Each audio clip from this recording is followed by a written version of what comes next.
My Little Cat Horse by Spider-Man Noir.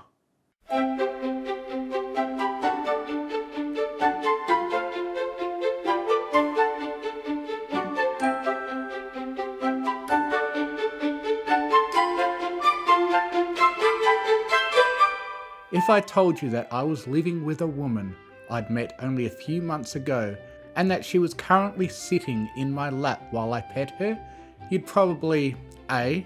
give me a weird look and wonder why I'm telling you this, and B. think there was something up between her and me. But nope!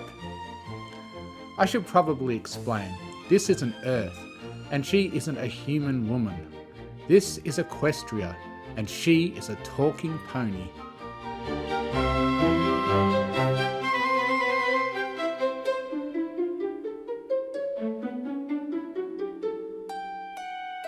It was just over a year ago that I arrived here, after the expected, "Oh my gosh, what the heck are you? What the heck is going on?" from both myself and the ponies. I got to meet their leader, Princess Celestia. Surprisingly understanding person, pony, whatever, and found a place to stay with Fluttershy. Now Fluttershy is a local animal whisperer. Imagine if Snow White or Cinderella was a tiny yellow horse with a mane and tail that looked like bubblegum, and you'll have an idea of what she's like. Since she spends her time looking after all manner of critters, it seems like she was best equipped to house the weird monkey alien.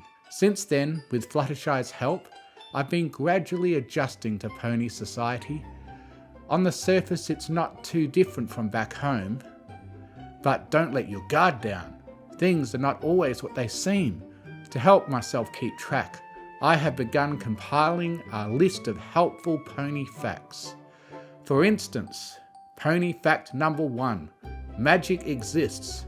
Oh yes, they use it for everything, up to and including the movement of celestial bodies. Or pony fact number 23, a musical number could break out at any moment. Anytime a pony has an emotion, they will break into song, and everyone, or any pony as they say, in the area will join in, including yours truly. When I asked Fluttershy about it, she just smiled and said that you get used to it after a while. Speaking of Fluttershy, she spends nearly all day, every day, feeding, medicating, cleaning and cleaning up after a zoo's worth of animals, and she doesn't get paid. It's all out of the kindness of her heart. Of course, that also means that she runs herself ragged and refuses to ask for help. Not out of pride, mind you, she's just afraid to inconvenience anyone by asking.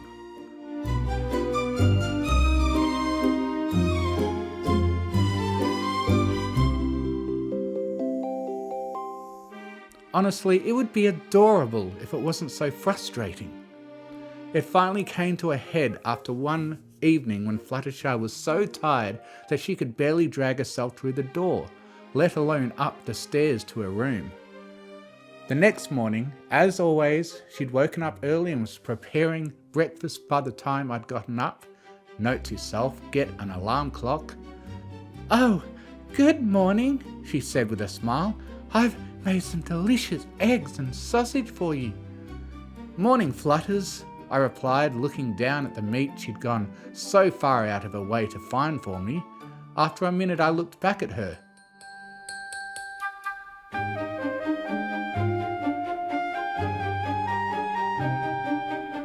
"Fluttershy, I'm going to help you with the animals today." She looked back at me surprised. "Oh, there is no need," she replied with that same heart-melting smile. "It's no trouble at all. Flutters, you could barely walk last night.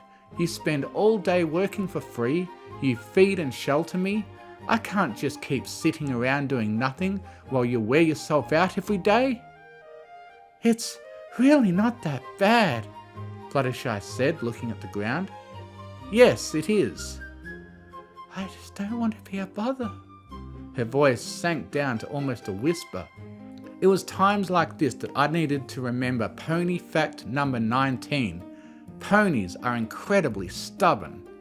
I was going to have to take extreme measures. My stomach was about to hate me. Fluttershy, if you don't let me help you, then I will not eat this wonderful, delicious breakfast that you have prepared for me. That got her attention. A pair of blue eyes widened as my words hit. But... Fluttershy searched for words. You need to eat. And you need help with your workload, so what's it gonna be? With that, I began to push my plate away. It's...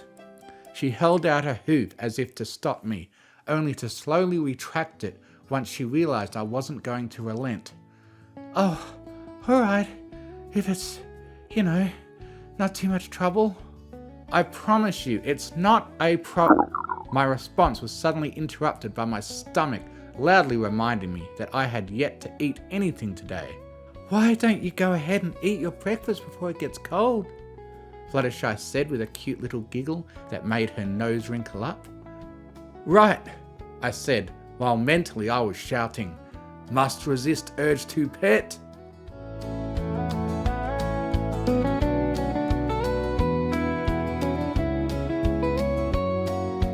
Pony fact number 25. Half of all natural processes in Equestria are controlled/guided by ponies.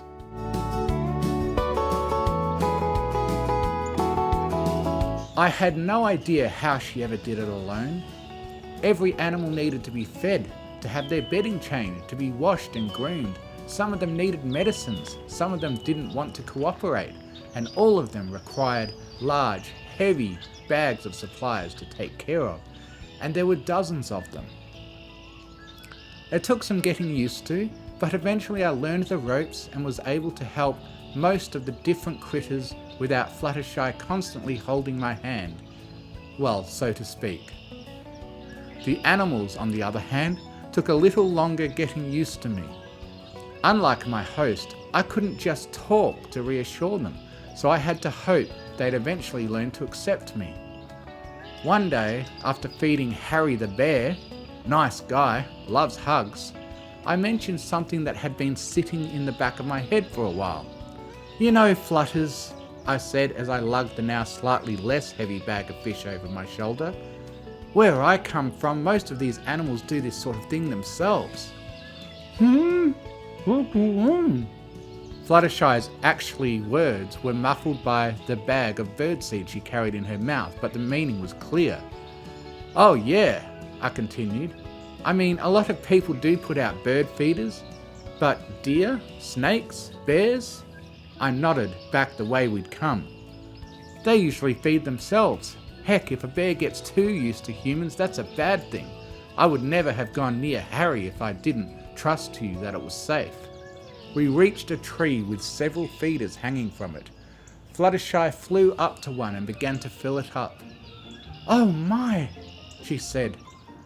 I can hardly imagine something like that. It would be like if all of Equestria was the Everfree Forest. Well, it's our home, I shrugged. We're used to it, and most animals will leave you alone as long as you leave them alone. Plus, there's no magic, so it might actually be a little less dangerous than the Everfree. Fluttershy giggled a bit at that. Dang it, why is she so adorable?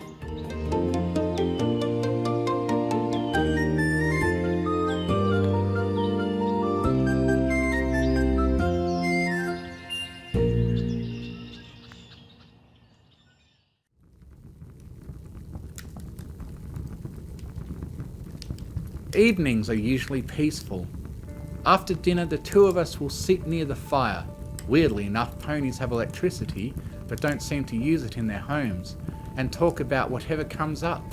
Flutters tells me about her latest adventure with her friends, and I'll tell her about life back home.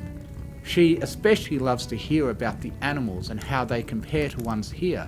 It's almost like she was replaced with Pinkie Pie, the way she goes from calm and cute to animatedly excited, but still cute.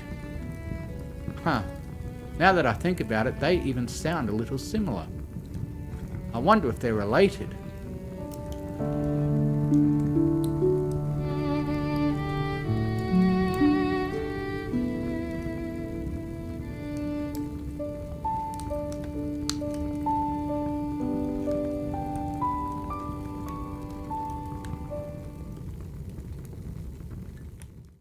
Pony fact number 40.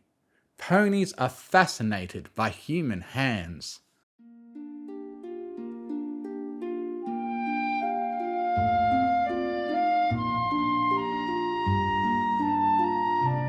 On one particular evening, we were sitting on the couch while Fluttershy read from a book of old stories. The cottage's third tenant, a bunny named Angel, although I could list a few more appropriate names, had decided to join us.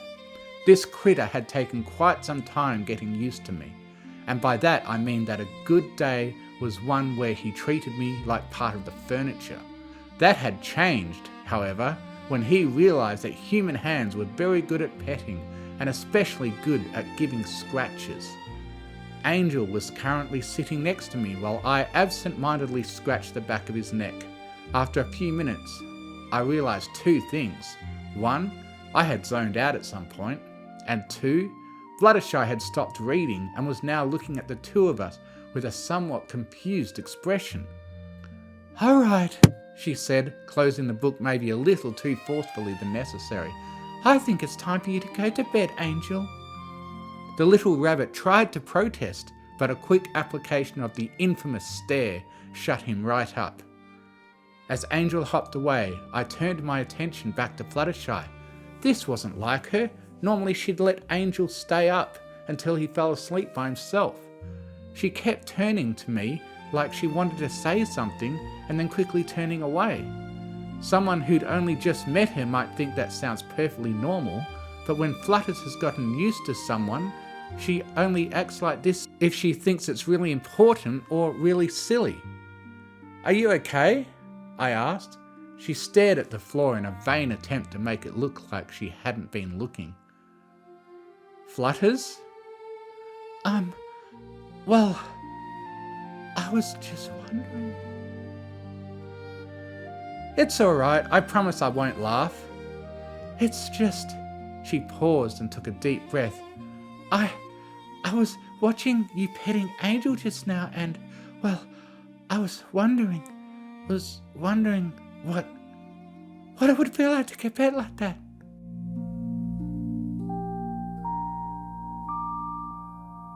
It took me a second to decipher the last bit. She'd said it so fast. During that brief time, Fluttershy had curled up on the floor, hooves covering her face, and what could be seen through them was bright red. Another minute, and she'd have steam coming out of her ears. I knelt down on the floor beside her. "Flutters," I said, "it's okay. Do you want to talk about it?" With a little whimper, she lowered her forelegs to peek out at me. "It's just..." she almost whispered, still trying to avoid eye contact. "Angel always looks so happy when you're petting him, and all the other animals say you give the best scratches." She was starting to get louder and her speech was speeding up. "Started imagining that it was me you were petting instead of Angel, and you probably think I'm some kind of weirdo now and don't want to speak to me ever again." "Fluttershy!" She looked up. "I told you, it's okay." I climbed back on the couch and patted the spot next to me. "Come on up here." She hopped up to join me. "So, do you really want me to pet you?" I asked her. "Yes."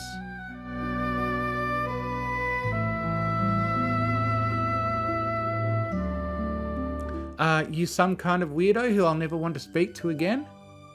"No, I was just afraid." "Then it's okay." A few moments later, there was a small yellow Pegasus lying curled up on my lap. "Okay," I said, "I'm gonna start." "Wait!" Fluttershy cried just as I began to lower my hand.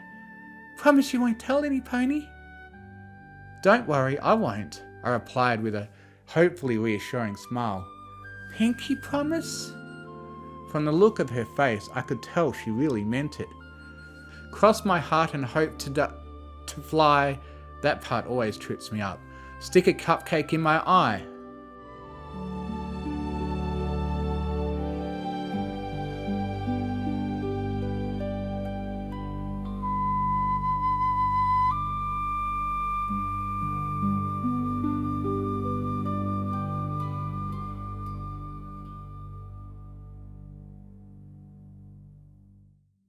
The first thing I noticed was how incredibly soft she was. I'd mentally compared ponies to plush toys in the past, but this was on a whole other level. It felt less like fur and more like what you might imagine a cloud feels like. Instantly, I never wanted to stop. "Does that feel alright, Flutters?" I asked while running my fingers through her mane. "Mm-hmm," she replied, eyes closed with a contented smile. "That feels nice." The two of us sat there in silence for a little while. I could feel her heartbeat slow down as she relaxed. Heh. She's just like a cat, I thought. Actually, wait a minute. What was that sound? I continued petting and leaned my head down slightly. A low rumbling was coming from the back of her throat, quietly at first, but steadily growing louder. Was she... She was! Fluttershy? Are you purring? She stiffened. No. Pony fact number 52. Ponies are terrible liars. They look around wildly, stretch out their words, and basically act incredibly suspicious. In fact, any pony who is good at lying is basically guaranteed to be evil. Really? I asked. So what was that sound then? It was, the train, Fluttershy quickly exclaimed, as pink started to creep up her muzzle. That must have been it.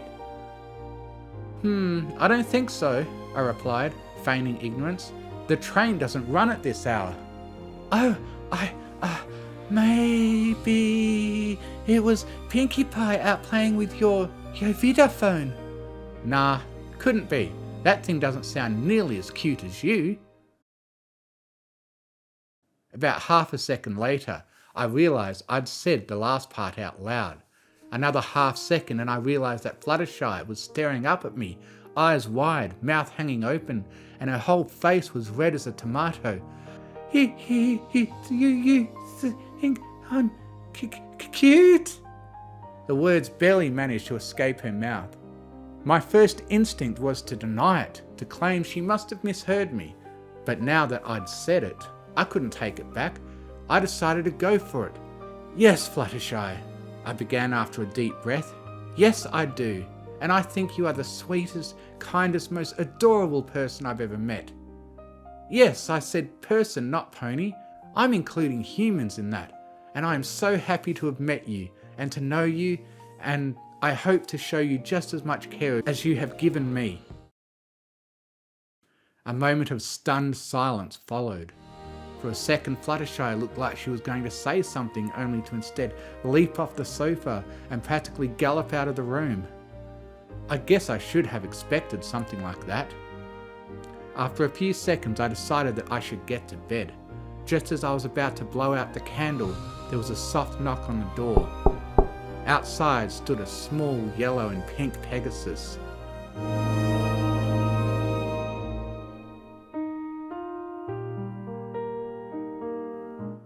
I just wanted to say, she looked at the ground nervously, thank you. With that, she ran back to her room. Good night, she called from down the hall. Good night, Flutters.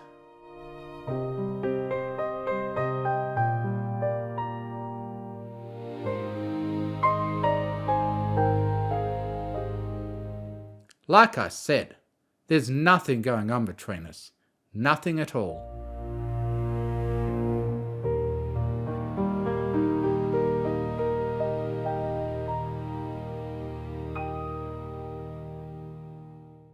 What would it feel like to get pet like that? What it would feel like to get pet like that? What it would feel like to get pet like that? And I can't help but wonder how it feels. And just now I started imagining oh my God. And just now I started imagining that it was me and you were petting instead of Angel, and you really think I'm some kind of weirdo now and you don't want to speak to me ever again. Started imagining that it was me and you. started imagining that it was me you're petting instead of an angel, and you probably think because I'm kind of weirdo now and don't want to speak to me ever again.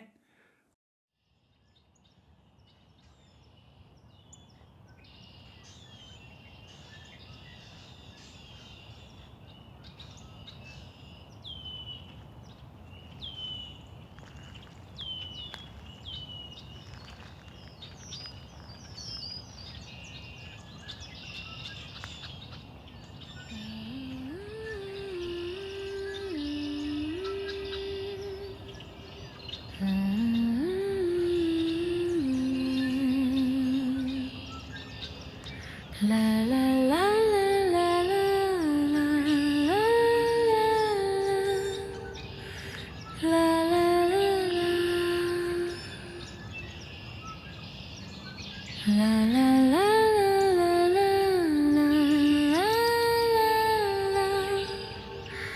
la la la.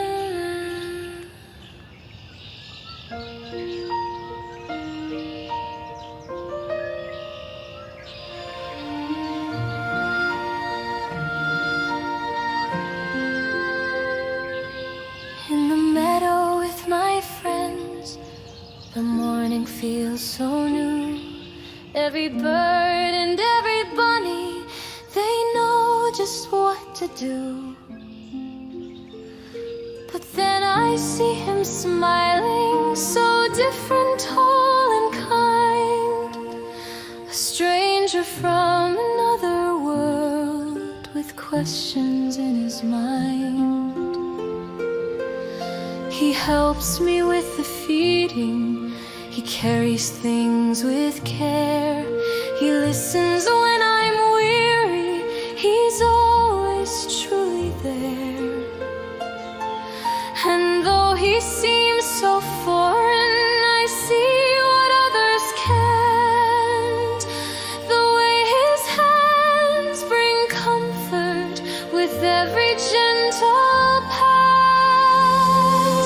Oh, stranger with gentle hands, you calm my heart in ways I never planned. I thought I'd be too shy to ask, too small to understand, but you touch my world with kindness, stranger with gentle hands. At first I felt so nervous, too quiet to confess. I only watched the animals and how they all were blessed. And when I whispered softly, could you pet me too? My cheeks turned red, my voice was weak, but still he followed through.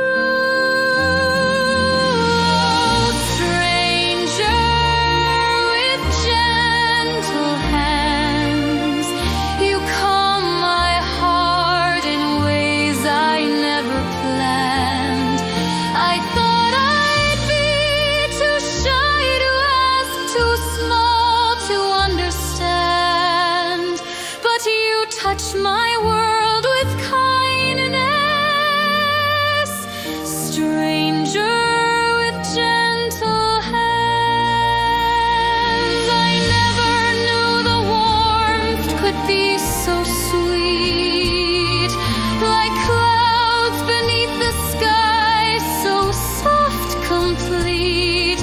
And maybe love is blooming where I stand beside the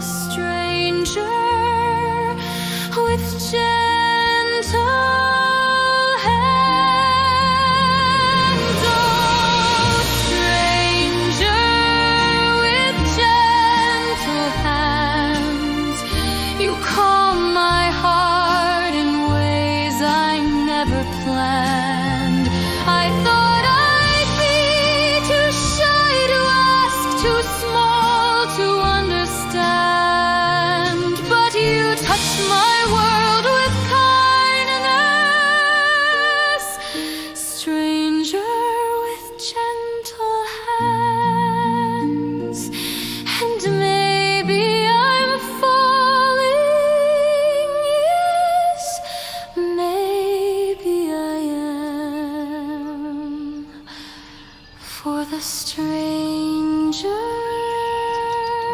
with gentle hands.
Pony Fiction channel. Mystery. Also available as a podcast on Spotify. Pony. And Izzy Moonbow is best pony, by the way. Fiction. Bro, hoof, comment, subscribe.